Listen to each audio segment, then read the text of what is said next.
Now, you may have seen some of the latest publications from regional media outlets declaring that TV licensing has the technology to be able to detect you watching live shows within minutes. Minutes? That's terrifying.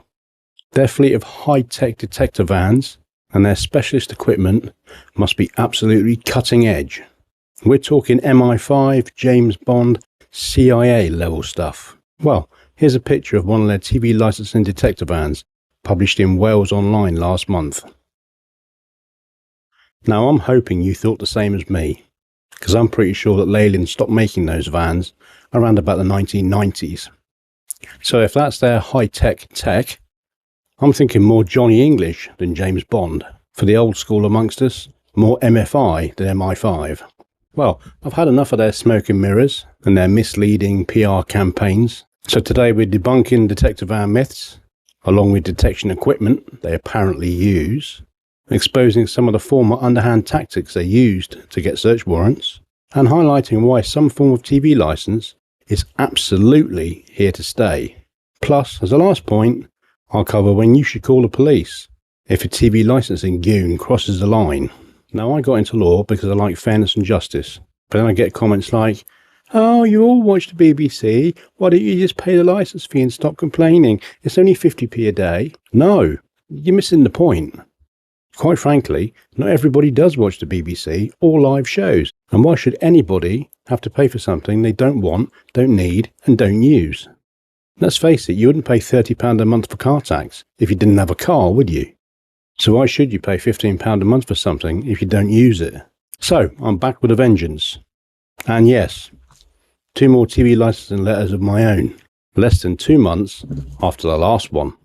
I must admit, their harassment is a harder sell than double glazing used to be in the 90s. Now, as my property's under investigation, I thought, let's do some investigating of my own into the shocking truth about how the TV licensing gods, Capita, and their multi-million-pound marketing agencies actually operate. So let's dish some dirt. Now, you have to remember, TV licensing is a trademark owned by the BBC. It's not a company, a government body, or any other entity in its own right at all. It's a name used under license from the BBC by corporate giants like Capita, who oversee TV licensing collections and enforcement, along with a handful of other companies. They also control the dispersal of these little love letters that we keep getting. So, once you peel back the TV licensing trademark, it reveals the misleading, deceitful, and intimidating tactics used by these corporate giants. And remember, they don't care about your rights. I don't think they even care about the law. They're private corporations. All they care about is pleasing their shareholders, increasing their profits, and keeping their government contracts, because it's not just the BBC they collect money for. Now let's strike right at the heart of their most feared weapon, shall we? The search warrant. A lot of people are led to believe that Capita just march into the magistrate's courts, tell a magistrate you don't have a licence, and then demand a warrant.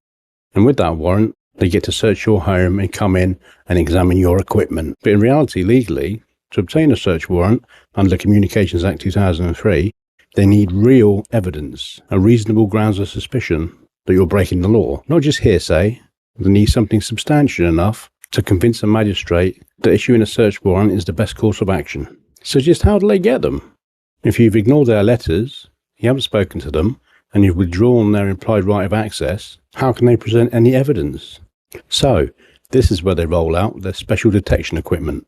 And I'm not guessing this, I've done the research and I've actually got copies of letters, including unredacted text of a Capita search warrant application, mistakenly revealed under a Freedom of Information request, along with other letters, both to and from the BBC and the Information Commissioner's Office, from the public attempting to get information in relation to detection equipment, search warrants, and detector vans.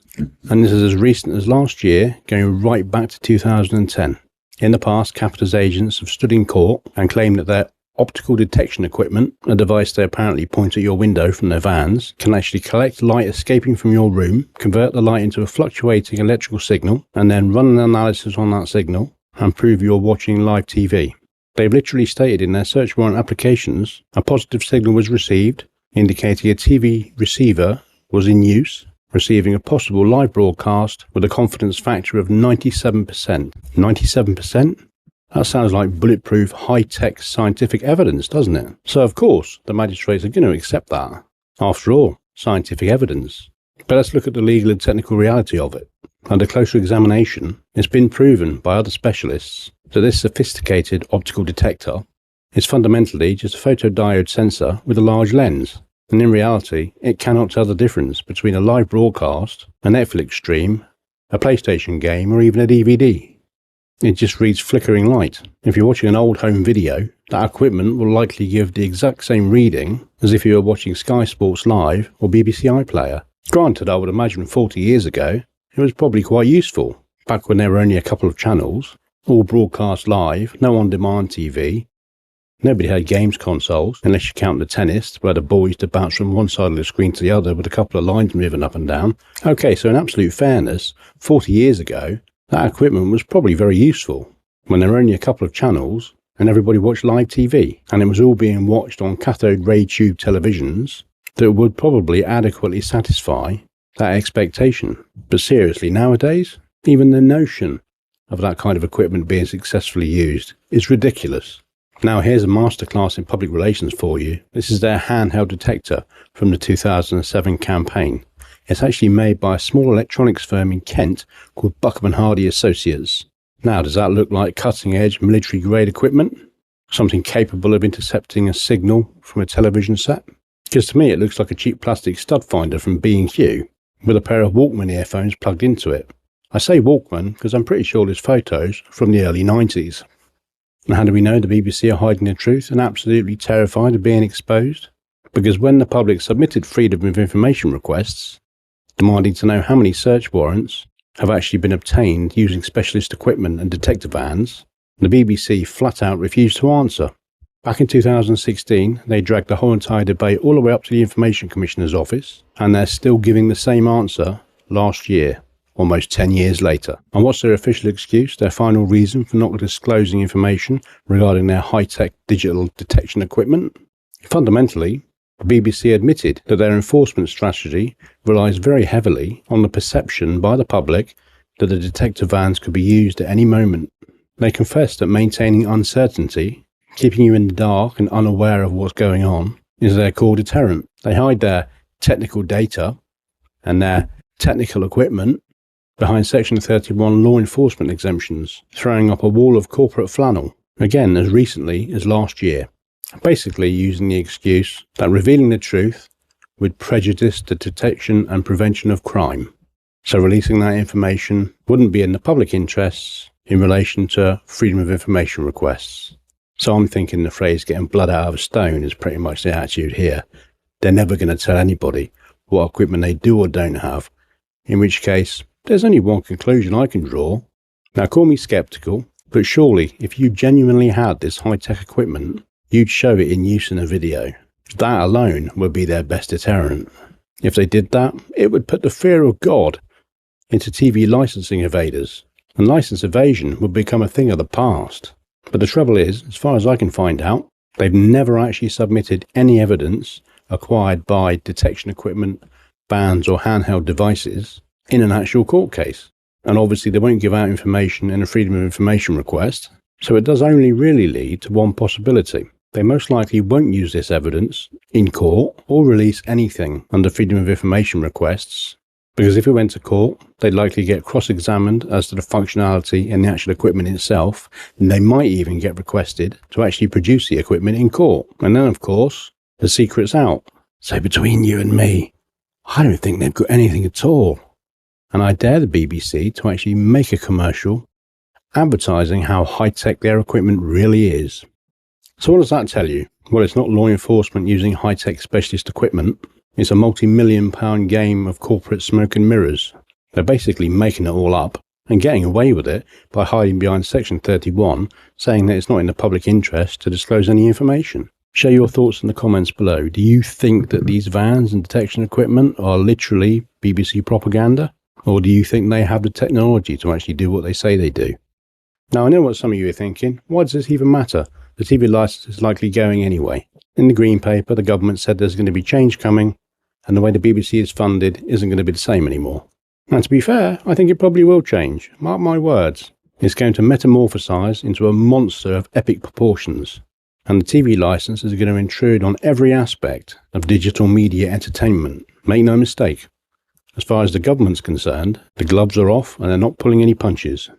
They want everybody to pay for a TV license. If the government was seriously planning to dismantle the whole entire system, then why on earth did the BBC not long ago hand Capita a brand new 5-year contract? If the license fee was genuinely facing the chop anytime soon, Capita's enforcement operations would be winding down, not ramping up. Instead, the BBC have locked them into a new 5-year contract that will keep Capita in control of collections and enforcement far into the distant future. I just don't understand how a private corporation can get away with the things they do. So, don't fall for their 1980s psychological tricks, and just refuse to be intimidated by a private company with a god complex. So what do you actually do if a TV licensing goon turns up at your doorstep? First of all, don't panic. Remember who they are. They're not the police, they're not court bailiffs, they don't have any powers whatsoever, and they've got zero legal right to enter your home unless you invite them in for tea and biscuits. You are innocent in this country until proven guilty. As far as I'm concerned, that stands. So you're not guilty because they have a hunch, or because they suspect you might be doing something that you shouldn't be, or because they feel like it. They need concrete evidence. And remember, they have the burden of proof, not you. So if you open the door and realise it's a TV licensing inquiry officer, the 3-step golden rule is: number 1, tell them nothing whatsoever. Number 2, remain polite. Number 3, shut the door. That's it. You don't owe them an explanation. You don't have to confirm your name. You don't have to tell them anything whatsoever. And you certainly do not have to let them in or stand there and let them interrogate you. Just say no thank you and close the door. We have to trust the government to run this country, and yet the government don't trust the public to be honest about whether they watch live TV or not. I think that's atrocious. So obviously, yes, if you like BBC and you watch live shows, pay for the license. I'm not by any means condoning breaking the law. However, if you don't put up with it. Don't put up with the aggravation and the harassment and the intimidation of a company that has no right to do it. So what if you get completely caught off guard?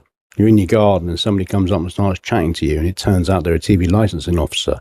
We don't have entrapment in this country. That's not a defence. It might help with mitigation in court, but you can't use that as a total defence. As soon as you realise, you stop talking.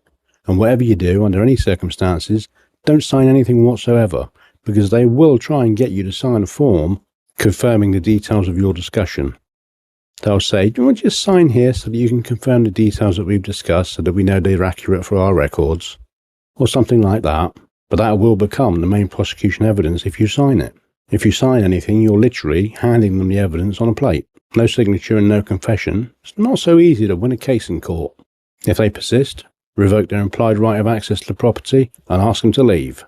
If they don't, listen carefully to the legal reality of the situation. If someone walks into your property and you ask them to leave and you revoke their implied right of access to it, they do become a trespasser. However, if no physical damage occurs, a civil court will likely take the view that it's a technical trespass, and there will be very nominal damages if awarded at all. And you're not looking at much, probably a few pounds. Private individuals cannot justify issuing huge fines and fees for accessing their property and trespassing. However, the moment that enforcement officer crosses the line, or if they ignore a notice you've given them or a notice you've put up, and they still enter your land, and you find them intimidating, or they're causing you distress, or disrupting the peace of your household, it crosses the line from a civil court matter to a criminal matter. And obviously a criminal matter, you can call the police. Under Section 68 of the Criminal Justice and Public Order Act, 1994, that is called aggravated trespass.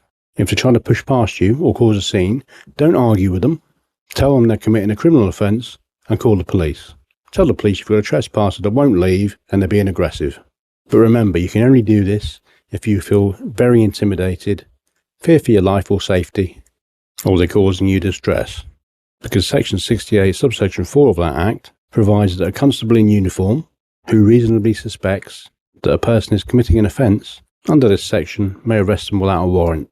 But in fairness, once you've revoked that right and threatened them with calling the police, it's likely they'll leave anyway. So, don't let a private company, acting under the authority of a fancy trademark, TV licensing, intimidate you in your own home. Know your rights, protect your privacy, and don't get involved in their psychological games. If you found this video useful, don't forget to share it to any of your friends and hit the like button. And remember, you can subscribe to stay up to date with any latest videos we post. And tell me in the comments below, have you ever had a Capita officer TV licensing turn up on your doorstep? If so, what happened? If not, what would you do if it did happen? Share your thoughts in the comments.